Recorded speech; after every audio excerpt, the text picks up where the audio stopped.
আমরা যদি এইভাবে ইমাম সাহেবকে বলি, আপনারা কি ভাবেন, তাহলে কি আমাদের সেই আমার মা বোন গরিব ব্যক্তি বা অসুস্থ ব্যক্তির চিকিৎসা করা সম্ভব কি সম্ভব না? কথা বলেন না কেন? অবশ্যই সম্ভব।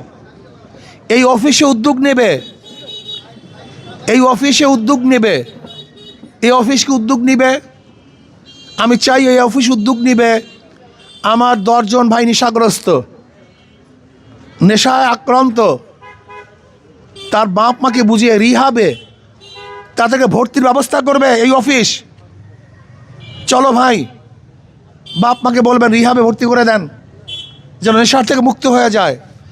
অর্থাৎ একটা সমাজকে সুন্দর করার জন্য, সমাজের সেবার জন্য, সমাজের উপকারের জন্য যাহা কিছু প্রয়োজন, আশা করি এই অফিস সেই কার্যকারী ভূমিকা পালন করবে। তাহলেই ইসলামী আন্দোলন বাংলাদেশের 5 নং ওয়ার্ড এই অফিসের ইনশাআল্লাহ সার্থকতা হবে। কথা ঠিক না? এটা চাঁদাবাজির জায়গা হবে না, গুন্ডামি মাস্তানির জায়গা হবে না, জুলুম অত্যাচারের জায়গা এখানে হবে না, বরং এখানে গরিব দুঃখী মেহনত মানুষের আশ্রয়স্থান হবে ইনশাআল্লাহ। আমি কথাটা বুঝাতে পারি নাই, তাহলেই সার্থক, নয়তো সার্থকতা নাই। আমি ইসলামী আন্দোলন বাংলাদেশের প্রত্যেক নেতাকর্মীকে বলবো, সেবক হন, ভোগী না হই, সেবক হই, জালেম না হই, বরং মাজলুমদের পাশে দাঁড়াই, অত্যাচারী না হই, বরং যারা অত্যাচারী হয়েছে আমরা তাদের পাশে দাঁড়াই। যদি চরিত্রবান আদর্শবান হতে পারেন, দাওয়াত দিতে হবে না, এই অফিসে জায়গা দিতে পারবেন না, জায়গা দিতে পারবেন না। কিন্তু যদি এই অফিসগুলি অন্য অন্য অফিসের মতো হয়, চাঁদাবাজির জায়গা, গুন্ডামের জায়গা, মাস্তানির জায়গা, জুলুম অত্যাচারের জায়গা, তাহলে মানুষ আস্থাহীন হয়ে যাবে, মানুষের আশা এবং আকাঙ্ক্ষার প্রতিফলন ঘটবে না। এর জন্য আসুন আমরা সব মিলিতভাবে এই অফিসকে ধারণ করি, সদস্য হই। আজকে যদি আমরা বেশি বেশি সদস্য হতে পারি, সবাই সদস্য হতে পারি, তো এইমাত্র আমি যেই কথাগুলি বললাম সেই কথাগুলি বাস্তবায়ন করা কি হবে? সহজ হবে। কি ভাই, কথা ঠিক না? এই কাজগুলি একা করা সম্ভব না, একার দ্বারা হবে না। আমরা সম্মিলিতভাবে যদি এই কাজগুলি করি তাহলে এই কাজগুলি আঞ্জাম দেওয়া সম্ভব। কি সম্ভব কি সম্ভব না ভাই? কি রাজি আছেন ইনশাআল্লাহ? আমার কর্মী বাবারা, সমর্থক বাবারা, আগামী 5 তারিখে, আগামী 12 তারিখে যুদ্ধ হবে।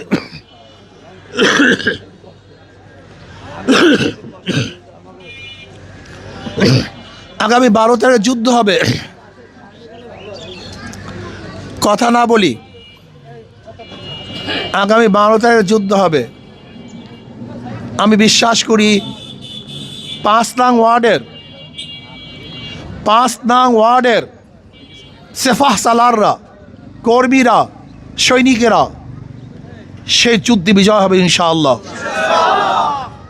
এবং বিপুল ভোটে বিজয় হবে ইনশাআল্লাহ। বিশ্বাস করি সবচেয়ে বেশি ভোটে বিজয় হবে ইনশাআল্লাহ। আজকে থেকে ঝাঁপিয়ে পড়তে হবে, ঝাঁপিয়ে পড়তে হবে। ইসলামী আন্দোলন বাংলাদেশ তারা ইসলামকে প্রতিষ্ঠিত করতে চায়, তারা হককে কায়েম করতে চায়। আমাদের মধ্যে যারা ইসলামের নামে আসছে কিন্তু শরিয়াত বাস্তবায়ন করতে চায় না, ইসলামী আন্দোলন তাদেরকে নিয়েও কোনো অবস্থাতে সামনে চলতে পারে না। ইসলামকে কায়েম করার জন্য আমরা সামনে অগ্রসর হব। এত খাটনি কেন? অন্য দলে যাবেন, চাঁদা দিবে, পয়সা দিবে, এখানে আসছেন নিজের পয়সা দিয়ে, নিজের খরচ দিয়ে। কেন? আল্লাহর জমিন, আল্লাহর হুকুমতকে কায়েম করার জন্য। যদি শরিয়াত বাস্তবায়ন না হয়, এরকম সংগঠনের কোনো প্রয়োজন রাই থাকবে না, হতে পারে না। ইনশাআল্লাহ আগামী যুদ্ধে লড়ার জন্য সবাই প্রস্তুত আছেন তো ইনশাআল্লাহ? কই হিম্মত তো আমি দেখছি ইনশাআল্লাহ। আসতে করকে রাজি আছেন তো ইনশাআল্লাহ? ঘরে ঘরে